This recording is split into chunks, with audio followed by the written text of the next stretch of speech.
बड़ी खबर मध्य प्रदेश से, जहां कफ सिरप से 4 और मौत का खुलासा हुआ है। मध्य प्रदेश में अब तक 16 बच्चों की मौत हो चुकी है। दरअसल जांच के लिए एसआईटी का गठन कर दिया गया। एसआईटी तमिलनाडु भी जाएगी, वहां से जांच पड़ताल की जाएगी और उसके बाद रिपोर्ट सौंपी जाएगी।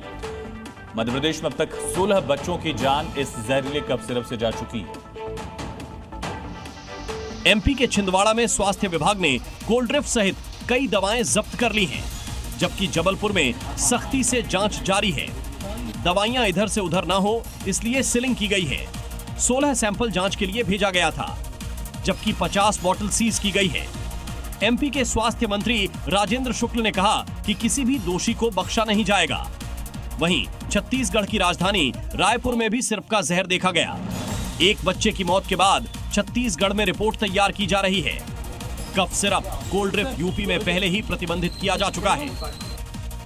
और कफ सिरप मामले से जुड़ी बड़ी खबर है। मौत के मामले को लेकर स्वास्थ्य और परिवार कल्याण मंत्री जेपी नड्डा ने बैठक की है। अधिकारियों के साथ उन्होंने बैठक की। केंद्र की राज्यों के साथ भी उच्च स्तरीय बैठक। स्वास्थ्य मंत्रालय ने ये बैठक बुलाई। दवाओं की गुणवत्ता मानकों के पालन का निर्देश दिया गया है। नियमों की अनदेखी करने वाली कंपनीज के लाइसेंस रद्द करने के निर्देश दिए गए।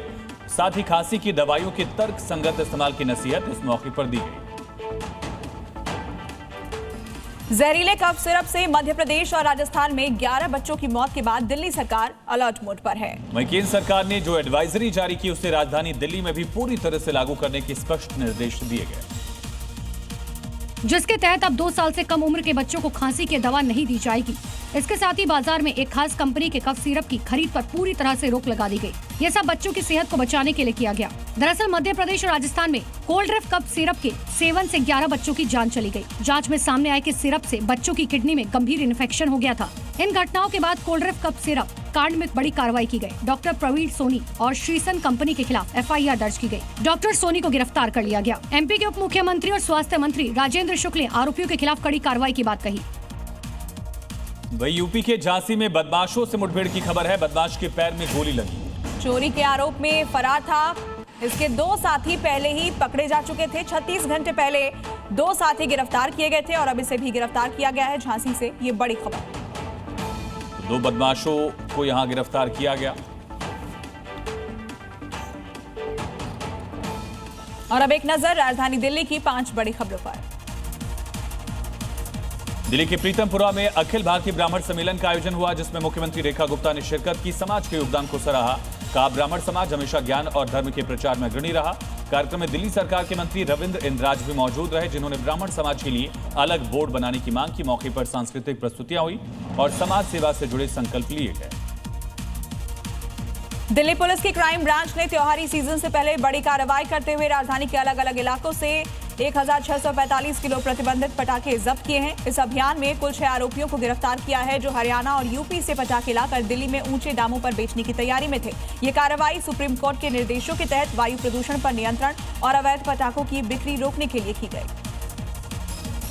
दिल्ली पुलिस की क्राइम ब्रांच ने हत्या के मामले में वांछित और फरार चल रहे अपराधी सलमान उर्फ लक्की को गिरफ्तार किया। दरअसल 15 मई को पुरानी रंजिश के चलते हमले में शिकायतकर्ता के भाई की मौत हुई थी और 3 परिजन गंभीर रूप से घायल हुए थे। इसके बाद क्राइम ब्रांच ने कार्रवाई कर आरोपी की पूछताछ में आरोपी ने हत्या का आरोप भी कबूला।